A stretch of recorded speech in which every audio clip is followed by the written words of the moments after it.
Respiratory disease சீரியஸா இல்லையா அப்படிங்கறது எப்படி தெரிஞ்சுக்கிறது டாக்டர்?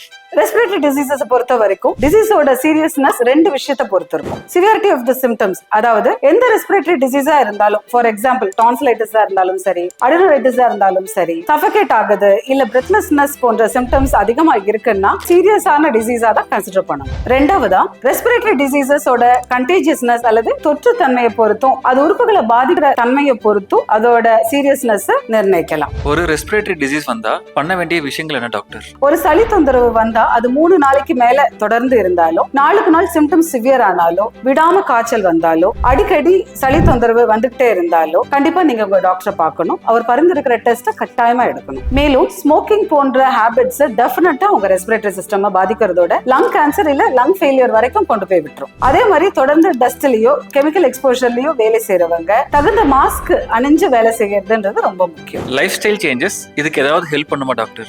சின்னதா சளி பிடிச்சாலே வெறும் தண்ணீரை ஃப்ரீக்வெண்டா ஆவி பிடிக்கிறது நல்ல பயன் தரும். அதே மாதிரி மஞ்சள் மற்றும் பனானா ரெஸ்பிரேட்டரிக்கு ரொம்ப நல்லதுன்னு ரீசெண்டான ஆய்வு தெரிவிக்குது. இதை தவிரவும் வைட்டமின் சி அதிகமா இருக்கிற மொசம்பி, கிவி, நெல்லிக்காய் போன்ற பழங்களை அடிக்கடி ஃபுட்ல சேர்த்துக்கிறது நல்ல பலன் தரும்.